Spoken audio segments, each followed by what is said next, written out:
Kamati ya kudumu ya Bunge ya Ustawi na Maendeleo ya Jamii imependekeza kutungwa sheria kali dhidi ya wazazi wanaotelekeza watoto wao ili kuhakikisha haki zao zinalindwa. Akizungumza Machi 17 mwaka 2025 wakati wa ziara ya ukaguzi wa miradi ya maendeleo, makamu mwenyekiti wa kamati ya kazi, ajira, watu wenye ulemavu pamoja na Wizara ya Wanawake, Watoto na Jinsia, Riziki Saidi, amesema ni muhimu wazazi wawajibike katika malezi ya watoto wao ili kupunguza mzigo kwa serikali. Lakini vile vile katika mzunguko tumetembelea makazi ya watoto yatima wenye mazingira magumu. Na haya mazingira yanatokana na wazazi kutokuwajibika. Maana yake haiwezekani mtoto anakimbia nyumbani anakwenda kuomba relief katika eneo la makazi.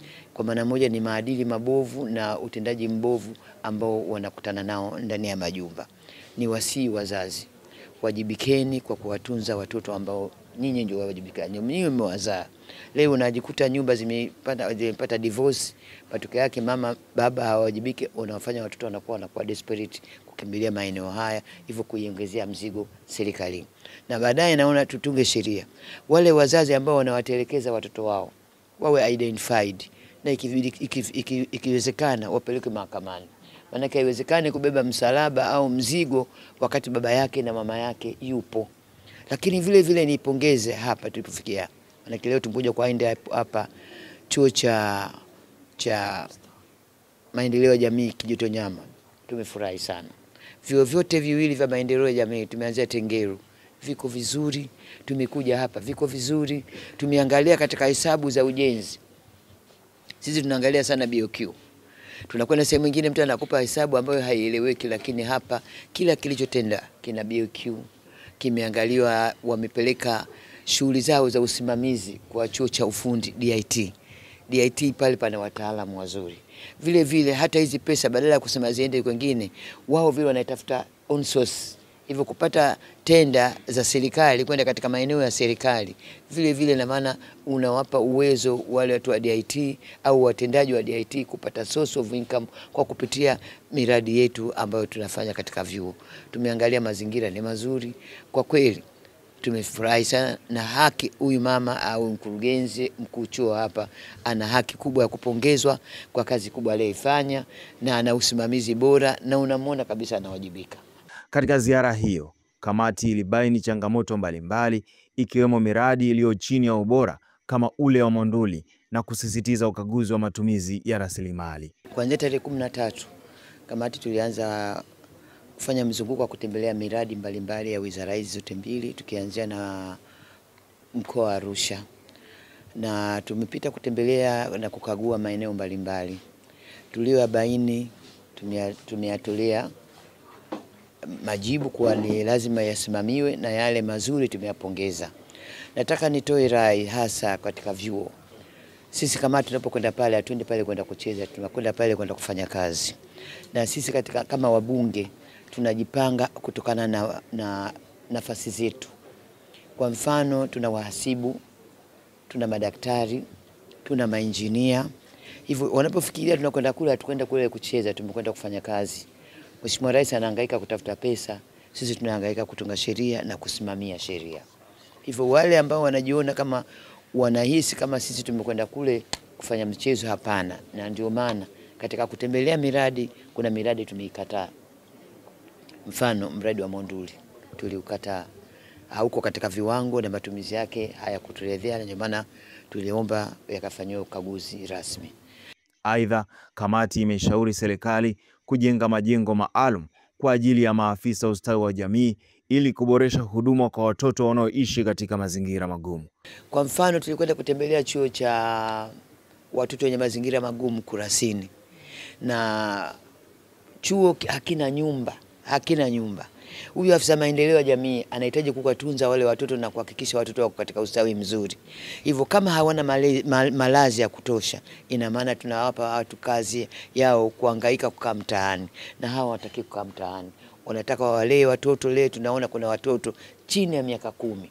Hivyo huwezi kumwambia afisa maendeleo ya jamii akakae mtaani. alafu apande basi aje pale. Watoto kama wale wana mahitaji maalum na wanatakiwa na maafisa maendeleo ya jamii wawe nao karibu.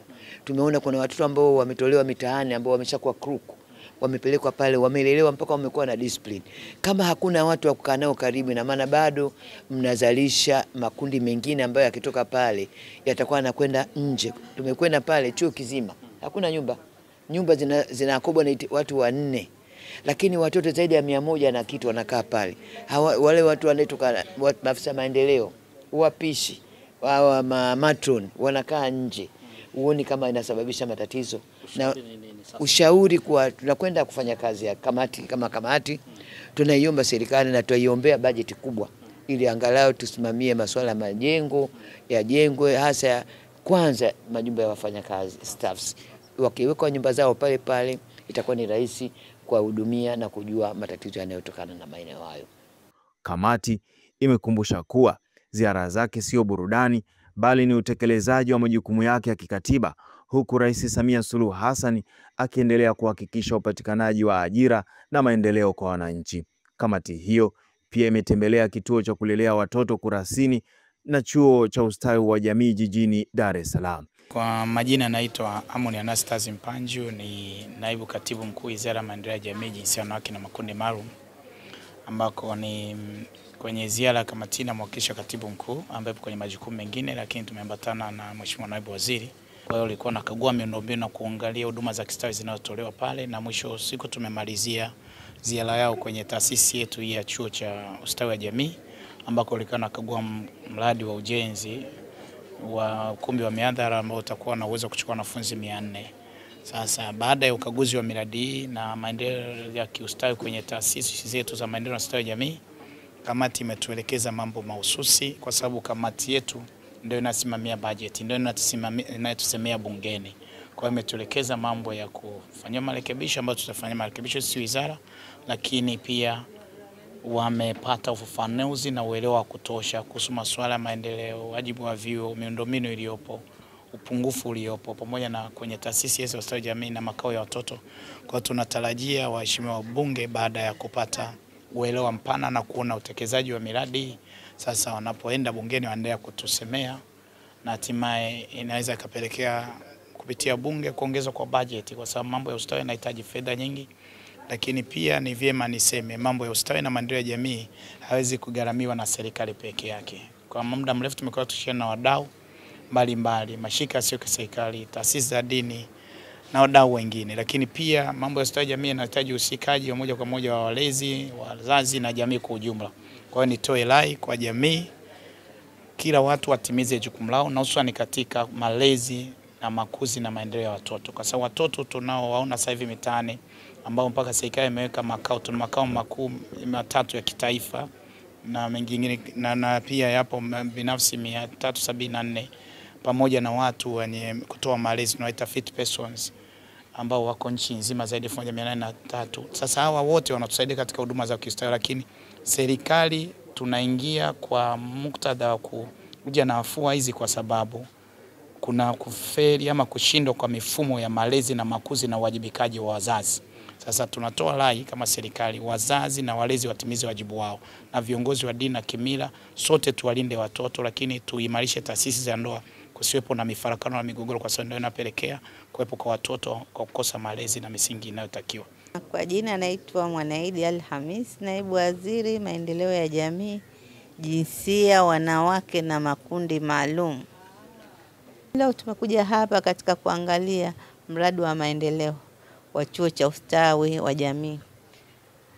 Chuo cha ustawi wa jamii kwa kujiongeza kwa upendo wao na kuona umuhimu wa ustawi, maafisa ustawi wameanza wao wana mradi ambao utaongeza tija na utaongeza wanafunzi ili waweze kuendelea na masomo na kupata maafisa ustawi mengi katika nchi hii yetu, kwa sababu tuna upungufu sana wa maafisa ustawi, kwa sababu wao ndio walezi, ndio waelekezaji, ndio watoa hofu wananchi kuhusiana na changamoto mbalimbali zinazowapata katika jamii. Leo tumekuja, wameanza mradi wa kujenga ukumbi wa mkutano, lakini uzuri walioonyesha Mkumbi huo wanaujenga kwa fedha zao wenyewe. Unaambiwa kila sehemu anapokuwepo mama, basi anawaza yale mazuri nini mtoto apate. Unajua chuo chetu hichi tuna mwenyekiti wetu wa bodi mwanamke, Mama Sofia Simba, lakini mkuu wa chuo ni mwanamke na yeye. Kwa hivyo wameyaona hayo. Na kwa malengo ambayo Mheshimiwa Rais wa Jamhuri ya Muungano wa Tanzania mama yetu Dr. Samia Suluhu Hassan alitamani sana maafisa ustawi, lakini pia maafisa wa maendeleo ya jamii kuhakikisha wanafanya kazi vizuri sana kwa wananchi, hasa katika nchi hii ya Tanzania.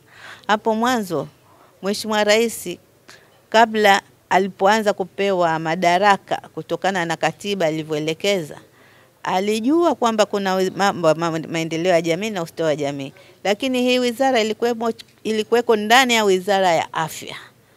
Lakini kwa vile yeye mama na akaona kwamba katika nchi ya Tanzania hii kuna wanawake lakini kuna watoto, na wao wote wanastahiki huduma stahiki ambazo zinawahitaji.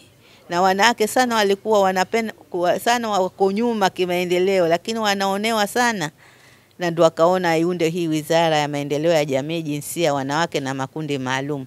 Sasa tunafanya kazi kwa kushirikiana vizuri na taasisi zote za serikali kama vile Jeshi la Polisi, Katiba na Sheria na sehemu mbalimbali zinazohitaji. Maana hatuwezi kufanya kazi peke yetu.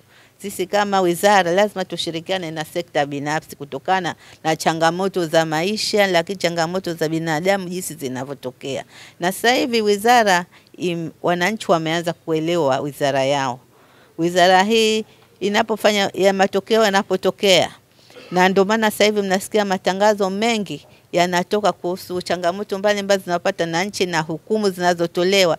Hii ni kwa sababu wananchi sasa wameanza kuelewa nini wafanye, wapi waende wanapopata changamoto za ustawi, lakini na maafisa ustawi wako tayari kuwasaidia na kazi inaendelea. Endelea kufuatilia Mwananchi Digital.